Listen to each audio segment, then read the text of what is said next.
distinguished ladies and gentlemen,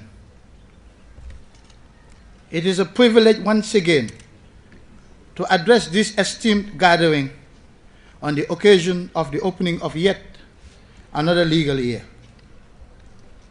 Mr. President, distinguished guests, only last week when I was browsing through some Gambian online news websites, I saw a headline that captured my attention.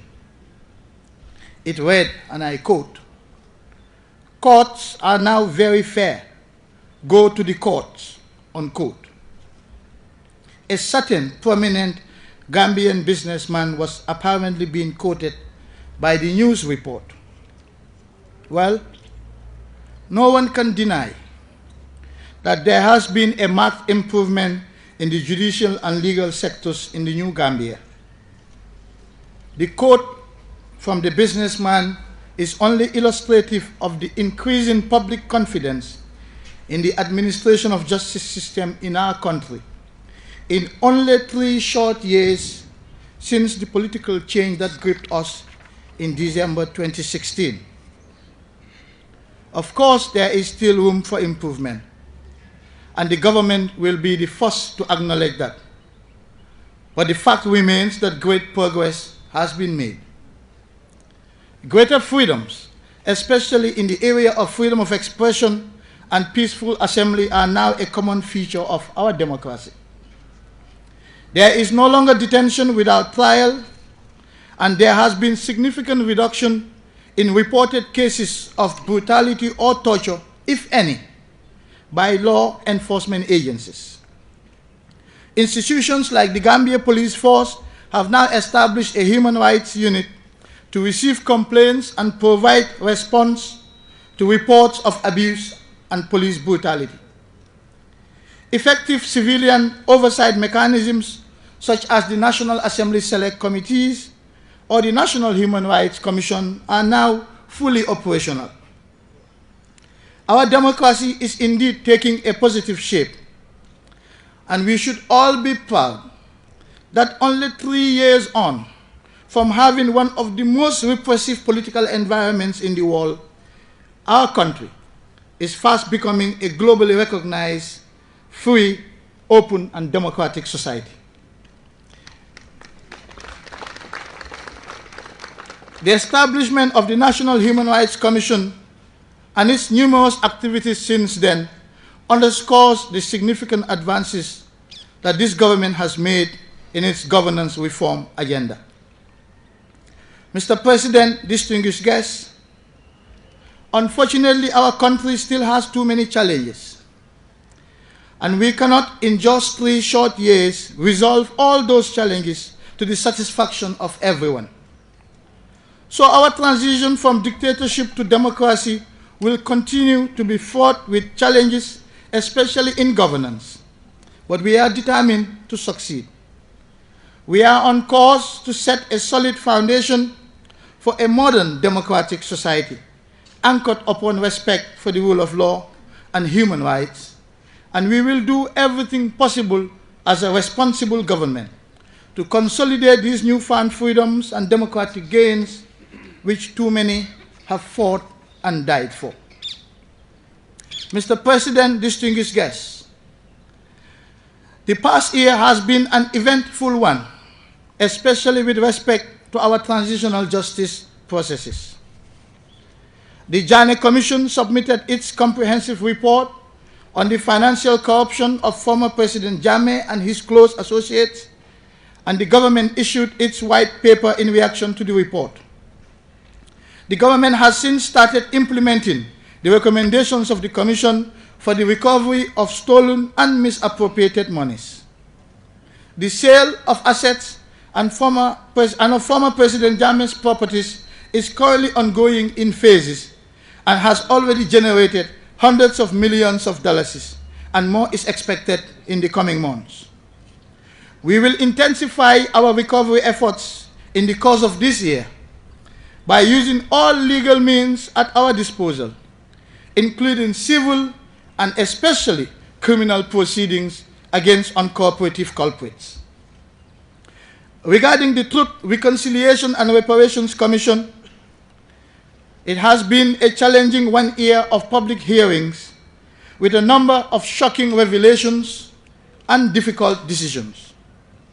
I sympathize and understand the frustrations of some victims and their families over the perceived lack of accountability for perpetrators. Frustrations often expressed in the saying that justice delayed is justice denied. But I agree with senior lawyer S.B.S. Jane that sometimes justice has to be delayed so that it will not be denied. As leaders, we cannot simply follow public opinion all the time. We have a responsibility to occasionally lead public opinion, especially when it comes to matters of justice and the rule of law. I have said previously that removing former President Jammeh from power, impossible as it seemed at times, may prove to be an easier task compared to the challenges that lie ahead of us as a nation. But we made a choice. We chose liberty over tyranny, democracy over dictatorship, and reconciliation over revenge. The road to sustainable peace and democracy in our country will be a long and bumpy ride, but we will not fail. With every falter and every stumble, for there shall be many along the way to that promised land of freedom and justice which we all dreamed about in December 2016. We shall lift ourselves up again and again, more determined than ever before to see that dream come true. Too many have died for this dream, and they too shall not have died in vain. And we continue to draw inspiration from the words of President Theodore Roosevelt that, and I quote, "It is not the critic who counts, not the man who points out how the strong man stumbles or where the doer of deeds could have done them better.